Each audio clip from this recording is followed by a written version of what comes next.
Jasmine, welcome to the show. So excited to have you here as a fellow Boricua and someone who is talking about money, but an aspect of money that I feel like gets ignored by the mainstream conversation.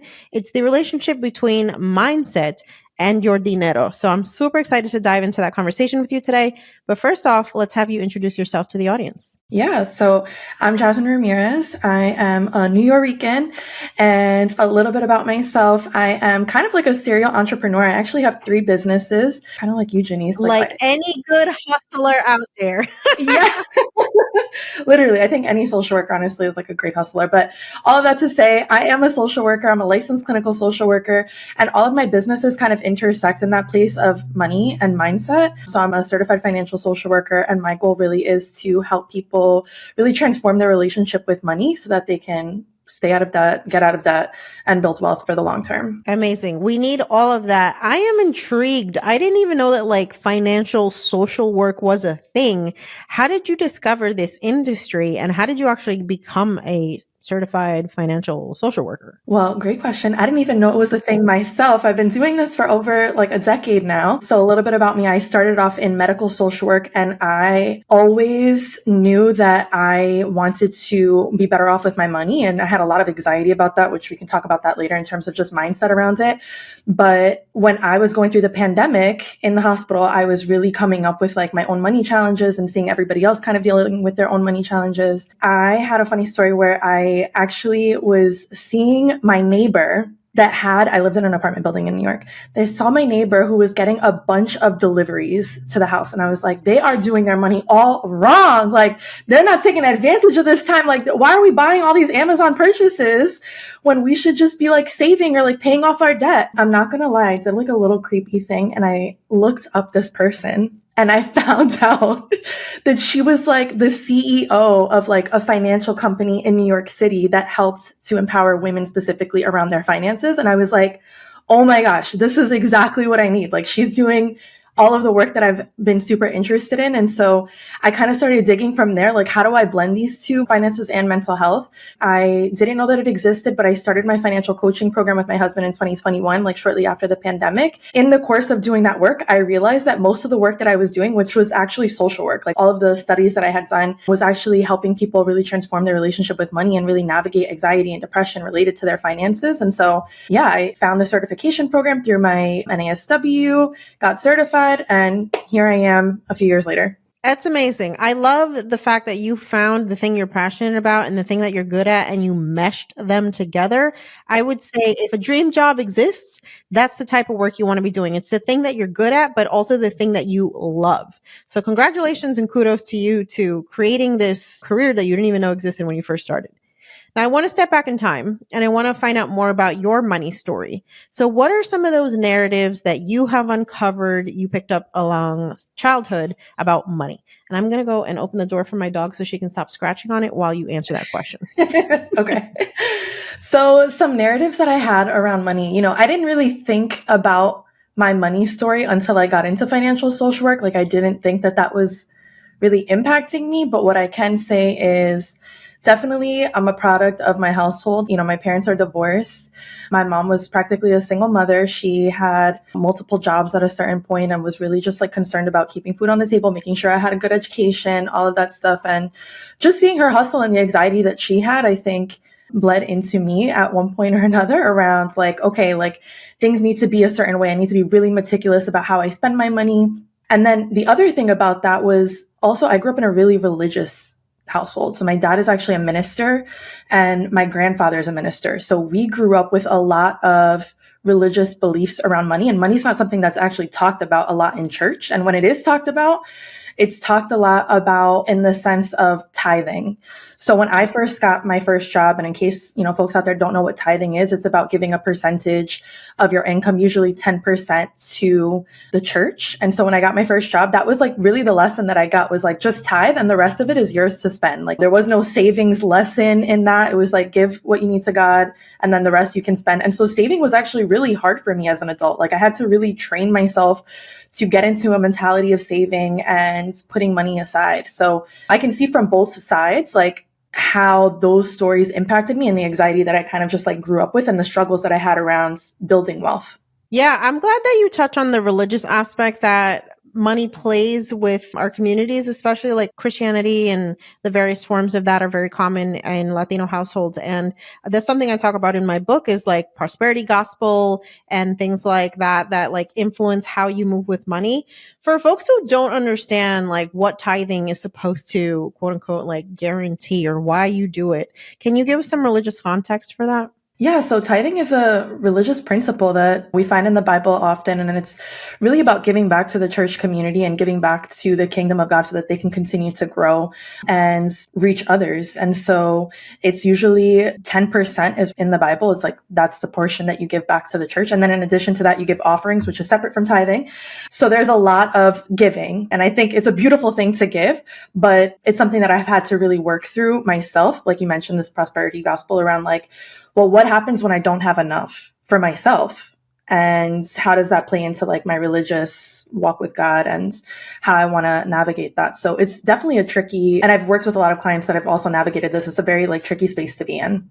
Yeah, there's a lot of like those internalized feelings of emotion, guilt, shame that come up with money. And I think it's not a coincidence that a lot of these emotions are kind of used to maybe exercise a little bit of like mind control on people when it comes to religion. So I think that's the thing that you have to. You can't become like somebody who operates in autopilot, which I think can happen, especially when you're pressured by community, by expectations, by religious, narratives, things like that. But how do you stand up to those things? Because those things can be very in your face. I think it's really important to find, if you are in a church community, like really find a network within that community or speak to the leader of that church around their beliefs around personal finance. Because again, it's not one of those things that are really talked about, but I think having conversations, especially in the church, it's like, okay, we want to be able to give that 10%. We want to be able to give generously, but how do we also put ourselves in a position where we're not harming our own potential and we're not harming our own opportunities to build generational wealth, not from a place of greed, which is like, there's a whole aspect of like shame around that, but just like breaking generational curses in our own family of poverty. Like we don't need to be in poverty to be good Christians or, good members of the church community. I love it. Yeah, I'm of the firm belief that the more you have, the more you can give. And so it's almost like, why would we not want to pursue wealth in a way that allows us to be very generous to the point that like we don't even have to think about it because there's just so much abundance around us, right? So there's just that mindset shift that's required to understand that like the more you have, the more you can give. And so you should want more. And there's nothing wrong with you wanting more because you can have more impact. Yeah. And to that end, I'll just say this, like one of the things that, has made it a little bit easier for me in terms of that decision around giving is that God wants us to give from our abundance, from our overflow, right? And it's from that overflow that we can be really generous, as you mentioned, with our money, not necessarily when we're, pouring from an empty cup. Absolutely. Okay. So as someone who helps their clients navigate through their mental health and the aspect of money, what are maybe like the top 2 or 3 common issues that you see, especially in the Latino community when it comes to mindset and money? When it comes to mindset and money, it's definitely the guilt of getting out of, that generational poverty or feeling like you quote unquote made it. You're out of that community now. That's definitely one. Also the pressure of wanting to support family members, right? And I think that also comes a little bit with the guilt of maybe quote unquote making it. And I would say this other notion of feeling like we should be further along in our financial journey. And it's like, I feel like I'm in my late 20s, early 30s. I feel like I should have this down, but I don't have it down and I'm not really sure how to navigate that. And there's a lot of guilt and there's a lot of shame for that. And so those are the common ones that I see with clients that I work with. Let's break those down because those can all be like an entire book in itself. And the first concept that you talk about where we feel this sense of guilt over the success that we've accomplished is something I touch on in my book with the chapter titled When Jenny from the Block Becomes Jenny with a Bag. Because it's like you're still the same person, but like now you got fancier clothes on, you live in a nicer neighborhood, you got the new car, you are no longer struggling. But then when you come back to the hood, quote unquote, and you see like how stark the difference is between the life that you're living and the people that you care about, that shit can bring up a lot. So what advice do you have for folks who are navigating that journey as a first generation wealth builder of having the sense of guilt of everybody who quote unquote got left behind? That's such a great point. When I hear that initially, that like survivor's guilt, right? Survivor's guilt that I got out of it. What I hear is a deep yearning for connectedness. And that's what we all want as humans, right? It's like we love our community. We want to be in community with the people that are closest to us. And so the idea that that is at risk by getting out of that community, by getting out of what we identify as being in this socioeconomic status, that's what it comes down to, right? And that's the anxiety that we have. It's like we're longing for connection. And so I think it's really important to get really clear for yourself, like what are other ways to build connection where we're not bonding over this trauma, right? Or like bonding over the fact that like we don't have anything. And I think that's something that I definitely went through in my own thing of just like constantly saying like, oh, I'm broke. Oh, I don't have any money for this. And it's like, girl, you got a whole emergency fund. Like you're obviously in a different position than everybody else, but it's that sense of belonging at the end of the day. And so I think just really being clear about the different ways that you can connect and also bring those people up to your level, right? Like I'm always like, I don't want to be the only one rich in my family. Like I want all y'all to be rich. We all need to go through this together. It's absolutely free for you to share all the information that you're learning, right? I think that the most important aspect of building wealth is building skills to actually keep that wealth going and continue to grow it. So financial literacy is one of those things that you can give anybody access to. If you have a favorite book that you want to introduce your family to, a podcast, a TV show, a creator, whatever, there's so many different resources now in multiple languages that there's really no reason for folks to feel like they are not seen and heard in the conversation around money. So I love that. Let's talk about the other aspect that you mentioned of like feeling like you have not made enough progress, right? Because that's a whole other thing. Apparently, life ends at 30, according to everything on the internet. And if you haven't figured your shit out, you're somehow a failure. Why do you think we have that narrative? And what do you think we can do to combat it? I think it's that FOMO, like seeing other people, right? Like we're always in constantly comparing ourselves. And I always stop my clients whenever I'm talking to them about this. I'm like, based on what? Like based on what and based on who do you feel like you should be further along? Because when we start really getting clear on like who that person is in our head or where that narrative is coming from, then we can be like, oh, based on like, Sally over here that got this trust fund, I feel like I should be further along and I should have a second vacation home and I'm still trying to figure out this first down payment, right? And I think once we're able to get really clear on that and the voice that's in our head that's telling us that we should be further along, and I'm sure you've gone through that. I've definitely gone through this, right? Like it's like, I feel like I should be further along, even as an entrepreneur, even as somebody that's successful, seeing other people in this space, like I feel like I should be further along in the business. But it's like, again, based on what, and then recognizing sort of what have been the barriers for you to get there, right? Like, let's put this into perspective here. Like when you feel like you should have this like, super happy nest egg, but like, what is the reality of your situation right now? Like, were you given the tools to actually succeed in that? And let's give ourselves some grace around this and just be happy with the progress that you have been making, right? And the fact that you're acknowledging that you need to make that progress is half the battle. Yeah, that comparison trap can be so toxic because we're really not taking into account all of the privilege, access to resources, network that other people that we think, are quote unquote doing better than us have had access to. I'm always just like, we as Latinas are being asked to pursue the American dream on half the budget. So like, let's just talk about that shit right there, And if you're a first generation wealth builder, you didn't have a trust fund. You didn't have an inheritance. You're literally starting from fucking zero. Sometimes you're starting from even before zero, because you might be helping your family like get out of debt, get out of financial situations that you found yourself in collectively. Like, let's acknowledge how much progress we've made. I think it's so important to take a look at like all of the things that you've actually done over time, because when you're in that like myopic focus of just like the day-to-day grind, you can forget like how far you've actually come.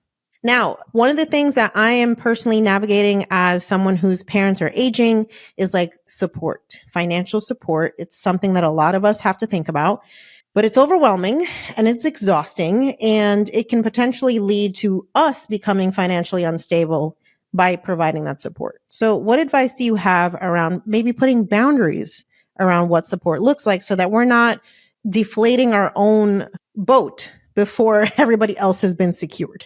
Yeah, absolutely. I think thinking ahead is one of those key things. Like, if that's something that's important to you, this is something that we're navigating. Me and my husband are navigating right now. My parents are still in pretty good health. His parents are a little bit older, but really thinking through, like, okay, what are the expectations that we have for ourselves? Like, how can we set ourselves up? And then how can we, create that sinking fund for our family members and be really clear about what our expectations are?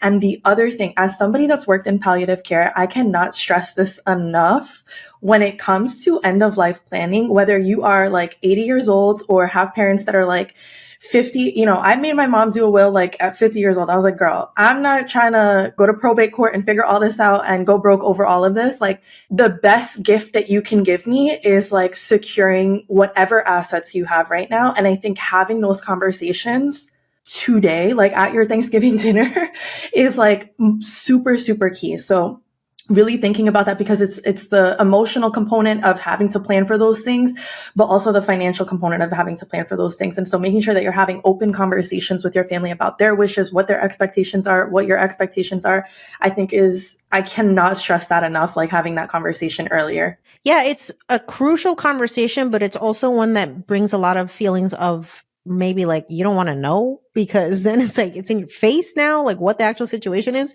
And I think some people can feel like it's triggering, right? To just even acknowledge that your loved ones are no longer going to be here at some point. So, like, what advice do you have for managing the emotions that come up with even having to bring up those conversations? I say start small.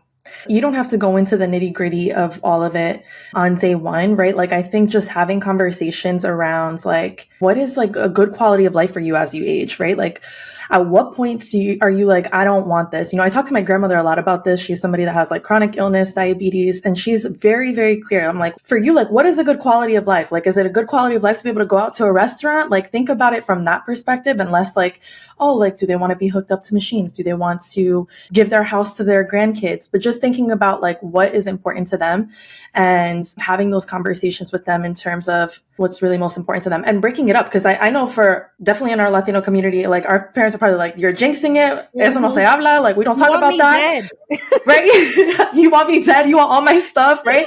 But just like really take a second and be like, no, this is like a gift, right? Like, this is really an important thing of just like having questions, and really take a second. Like, when you see somebody else pass away, or if you see somebody else like in, a show, or like, your mom's favorite like artist or whatever, like passes away, ask them questions related to it. Like, use that as an opportunity to be like, oh, I saw so-and-so had it. What do you think about that? Right? And so you can start to get a little bit more without necessarily putting the magnifying glass on their situation. Yeah, I love that approach. And it really does bring into perspective like, we're all going to confront this issue, and you're either going to confront it after it's too late, and then the court's got to get involved and it becomes chaotic and expensive, or you can talk to your family about how the importance of doing this ahead of time actually gives you, as the loved one that's losing someone, the opportunity to just grieve and remember and reflect and not have to be dealing with legal issues and financial issues, because that just compounds all the emotions of a very already difficult conversation.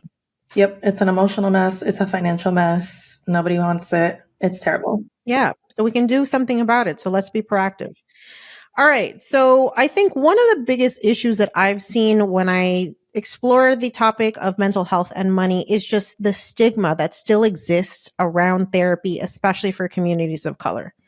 What are some of the biggest roadblocks that like people have mentally about what therapy actually is? Like, can you explain it to us as like, let's say somebody's listening to this podcast right now and they're like, everybody's talking about this therapy shit, but what the hell is that? What are they going to make me do?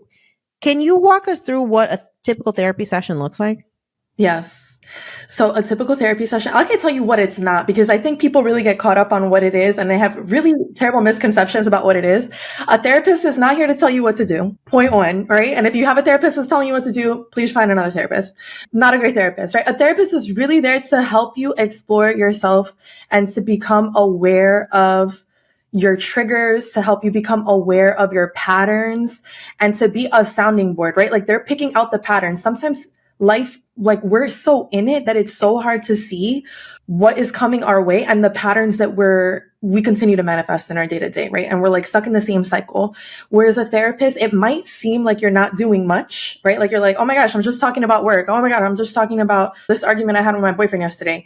But it all comes together. I promise you, it all comes together. The therapist is really, if they're trained, they're really picking up on all of the patterns that you might have and then bringing it to your awareness of being like, I noticed that when you're feeling like you're under attack, this is your response. And it comes up not just in our relationships with our partners or our coworkers, but this also comes up in our relationship with money. Right. And so that's really, they're all super connected when we're feeling like we have specific triggers, traumas, patterns. Our therapist is really there to help bring them to our awareness and then help you come up with tools and coping skills on how to navigate them in a healthier manner. I love it. Okay, so let's do a hypothetical scenario where you have a client who is very afraid to negotiate for a salary because they're afraid of rejection. How do you deal with this? I don't know if it's called like advice or whatever. Like, how would you, as a therapist, approach this conversation? Well, it depends how much time I have with them, but I'd be very curious to know sort of like where that rejection is coming from them in terms of like, where did that start, right? Like, what are they most concerned about when it comes to that level of rejection? And I think part of that is then also giving them a space for us to practice together, right? Like, so we call it role playing in therapy. And so it might be, that I participate as somebody that's like the employer that's going back and forth with them and then really helping them to understand their feelings that come up as I'm bringing up a scenario. So for instance, if they're like, I'm just really scared of, negotiating. If I say it's going to be, I want $10,000 more and my employer is like, no, it's 5. Like, are you worried that that employer doesn't value you? Is that the fear of rejection? Are you worried that they're going to take the position away entirely? Like, let's talk it out and what that actual root of that rejection is and create a space where it's safe enough that you can practice it and that you're not at risk of anything. So that would be like the tools that I would use for them. Love it. Okay. So when it comes to kind of uncovering our money triggers, our traumas, what's one thing that people can do to start to do that reflection that's required to identify the root of those issues? When it comes to identifying the root of your triggers and your traumas, that's a really great question. So I like to start thinking in terms of just identifying what the triggers are first before we can uncover like what the actual root of the trauma is. And so, one of the things that I talk often with my clients about is when they see a certain amount of credit card debt come up and they're like, that's when they like start freaking out. Or when they see their, account go below a certain number, they start freaking out. Like, what is your response when you're in that place of like, oh shit, like things are about to hit the fan here. Like I spent too much on these Beyonce tickets or like whatever the case is. Like, how do I navigate this? And what I educate on like, what are the typical triggers, right? Like you can be in a fight position where you're like, okay, I'm going to call the credit card company. I'm going to tell them that I'm going to move my credit card payment to this date and can they put me on a payment plan? Or is it flight? Like, I'm just not going to look at this. I'm going to avoid it. There's different things that you can do in terms of the different types of triggers that you have. And so I'm always curious to see like what their response is, right? And what I tend to find is some people are like, I need to get a job or I need to immediately stop spending. It's a no spend month. Like we're done doing all of this, right? And so that helps me identify what their responses are to a trigger. And then we can start to sort of see the pattern and where that comes up, where that's rooted from. Where did they learn that, right? And so it is a process. It's not something that can always be discovered in like one session, but it's definitely worth it because you can start to identify it and then kind of work backwards from there. Yeah, absolutely. I find that a lot of folks in our community have this scarcity mindset that makes them afraid of doing things like investing or starting a business, and they tend to hoard cash. So the hoarding of the cash is the response to you feeling like at any moment, your whole shit can come crumbling down and you can't afford to take risks, even though people are telling you like, this is how you build wealth. And I think it's just, like you said, I like to think about my triggers as like characters in a play that just come in and out of the show at whatever times, just based on the scenario. This scene involves me looking at my investment portfolio and seeing red. And I'm like, shit, should I keep doing this? I don't know. Maybe I want to pull this money out, right? Like you just have to kind of start to see those emotions as like a third party that you can then talk off the ledge. Like it's not you. It's just these thoughts that are floating around your head. And the same way that they appear, you can also make them, take stage left, if you will. Totally. It's like parts, 100%. I'm always like, which part of you, right? It's almost like the little angel and the little devil that's like telling you one thing or another. But the part of you that's like, I want to leave or I want to get out of this, right? It's like, let's talk to this person. Let's, like you said, cool them off, take them off the ledge and see how we can adapt. Let's give them some facts and data because those are more important than feelings sometimes. All right. So I want to dive into the business aspect of what you do because I have a lot of folks who are in the therapy field that listen to the podcast, and many people want to like branch out, beyond being a social worker, potentially having a coaching business. How do you do both? Because I know with being a licensed clinical therapist, you have to have licensing, you have to deal with like boards and all these things.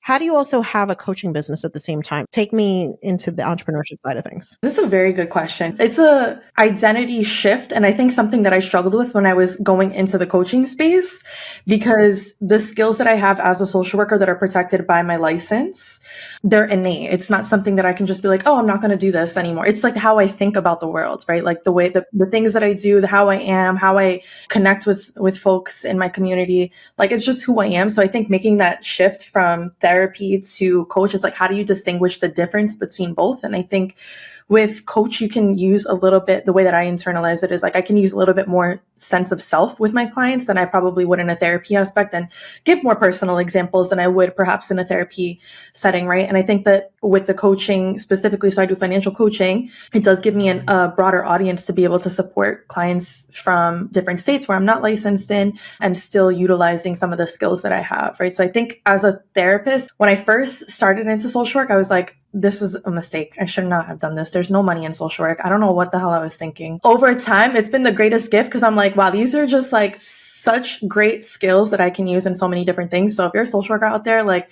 the sky is the limit in terms of things that you can do with your degree. That's fantastic. I'm so glad you mentioned that, right? Because I think a lot of us, we have a hard time figuring out how to translate the skills that we have into different options, if you will. I like to think about teachers. Like the art of teaching is a fundamental skill set that you can apply to like 20,000 different subjects.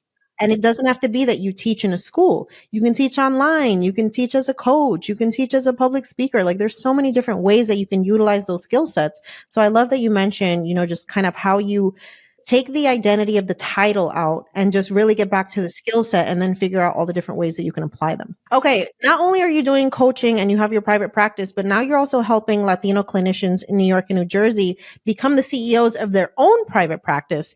Tell me about that.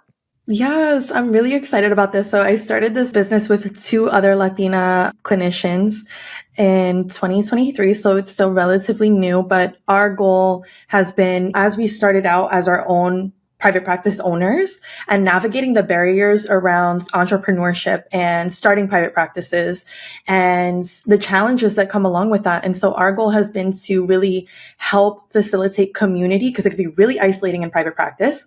And entrepreneurship in general is lonely as hell. Yes, like both of them. And then it gets even smaller when you think about like Latinos in entrepreneurship, right? So really creating a safe space for our community to be able to get together and to just pour into them, business practices and how to help them make really intentional decisions, not out of scarcity around, how they want to manage their practices and what it means to be an entrepreneur. Doesn't need to mean that you're working 60 hours a week all of the time, and helping them just like really identify that, unpack that, and build successful private practices that they feel happy about. I love it. You are out here doing the Lord's work, lady. And I want folks to know that you're not only like talking the talk, you're actually walking the walk. So you have had some pretty incredible financial milestones. Before you turned 30, you paid off $60,000 in student loan debt, living in New York City on a salary of less than $100,000. That is like miraculous. Dive into that. Tell us kind of your strategy behind paying off those student loans, because I think that's one of the biggest things that a lot of people in the millennial generation, Gen X, are dealing with that are potentially maybe stopping them from making financial progress. Totally. Well, let me say this. I had a lot of anxiety about these student loans. I wasn't sure if I was going to pay them off or not. I was in this like place of like, do I want to do student loan forgiveness? As a social worker, if you work at a qualifying agency, you can get student loan forgiveness after 10 years of service. And so I was like, oh, maybe I should just do that. And I'll just like do my 10 years. I'm so glad I didn't, because I didn't last 10 years in corporate America. I was like, get me the hell out of here. It's ghetto in here. So I was like, get me out of here after 7 years. But What I can say is during that process, I hustled hard. Like I was definitely somebody that was like, I want to enjoy my life. And so I had multiple jobs, but I was very intentional about the work that I do. And I think this is where I see folks go left sometimes, is that they're like, I call it hustling in vain, because there's no like point to the hustle. They're just like hustling to hustle. And I think New York is full of them. Like we just want to work a million jobs just to survive. And there's like no point to the struggle other than just like staying busy. I'm like a true believer, like New York is filled with them. But I was very, very intentional about like, if I'm going to struggle, if I'm going to like hustle for this extra dollar, I'm going to make sure that this dollar goes to my student loans. And I'm going to live off of my, salary, my W-2 salary, and anything extra. I'm just going to use that as kind of like snowball method. So starting with my smallest debt and going to the biggest one and paying off my student loans in that way, and making sure that I still had money aside, that even if I had 3 jobs, I'd be like, one job is to like pay my bills and like live in New York City. Another job, I will use that for extra income towards my debt. And another job will be for vacation. And so that kind of helped me be a little bit more organized in that process of paying that off in the short time. And not going to lie, overtime during the pandemic, I know it was a very terrible time for a lot of people, but I made a lot of money during that time with just the amount of overtime at the hospital. I mean, that makes sense. It's like, I think there was a lot of opportunities for people, depending on the situation that you were in, to kind of become really introspective and decide if like you still wanted to continue operating the way that you were with your money, or if you were going to take this pause to like reclaim your power, to make some real progress on your money. And I think depending on what the situation was, some people made out very well. And I have to say, I was lucky enough because I was already working remotely to not have lost my job. I wasn't spending a ton of money. So what was I doing? I was throwing money into my investments. I was getting rid of any kind of outstanding debt. And I found myself after the pandemic, like in a really, really good situation, to the point that I could then quit my job and not have to worry about like owing Sally Mae and none of this stuff. So, when you do take those opportunities to revamp your finances because life changes, things changes, situations change, I think it's really important to try to take advantage of those moments. Now, I want to talk about your wedding too. So you got married in 2023. First off, congratulations. But you had 2 weddings. You paid $100K in cash, and then you didn't take on any debt, and you used credit card points for your wedding. I mean, your honeymoon. Jesus Christ. Explain to me, ma'am, where do you get these skills from? How does one do this? This is incredible. Yeah, it was a feat. It was definitely a feat. Again, this was like struggle with purpose. I didn't actually save any money before we got engaged. I was like, I'm not saving a penny towards this wedding until you put a ring on my finger. I got other goals that I'm trying to do. This ain't a priority of mine. Thankfully, my partner was thinking ahead because he knew that the wedding was coming, and he really wanted a big wedding. Like that was like a goal of his. He's first generation Nigerian American. And so it was really important to him to have a really big traditional Nigerian wedding. We did that in Massachusetts, and then we got married in Puerto Rico in 2023. So blending of the 2 cultures, it was really awesome. So it was just like really hunkering down. Like I said, like I took on extra work and saved a lot of money. And I made sure that all my friends knew, like, don't invite me out anywhere.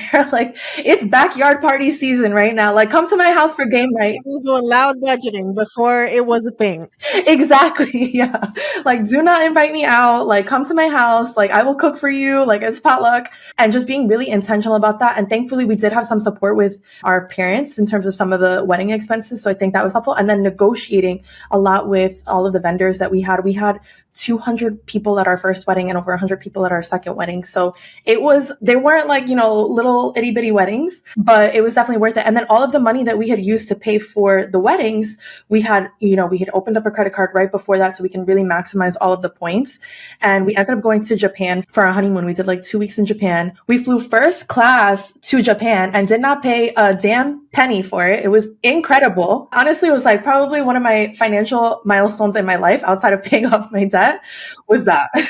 That's incredible. And it speaks to the intentionality, right? Like when you use money with intention, you can do things like this. You can plan that $100,000 expense and then say, you know what, I'm going to open some credit cards so that I can put this money on these credit cards, get these points. I know I'm going to pay for it in cash. I'm not going to pay interest.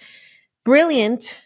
And I want folks to understand that like there's opportunities for all of us to do these things. If you have a big expense coming up, like you need to fix something in your house, or you want to take a big vacation, like be mindful about it. You can definitely still put it on credit cards. I don't pay with anything with debit cards. I put everything on credit cards. I get my points. I pay it off. And that's the only way to do this correctly. Otherwise, if you're just going to get into a cycle of debt, you're doing it wrong. Yeah, absolutely. Best hack though, like have the cash ready on hand, pay it off, and get those points. I love it. All right, Jasmine, I know people are going to be so intrigued to find out more about you, find out how you work with clients to help them overcome their money traumas. Please let us know where we can find you, what you have coming up, all the socials. Give us all the tea. Well, now, since I have 3 businesses, there's a lot of social, so buckle up. But we have B.A.M.coaching. You can find us on Instagram and on TikTok. That's my financial coaching program. We are going to be starting our group program in May. I'm really excited for that. And then we have honest.our.therapy. So that's my private practice. We service New York, New Jersey, Maryland, and DC right now, hoping to continue to expand that. It is a completely diverse practice right now.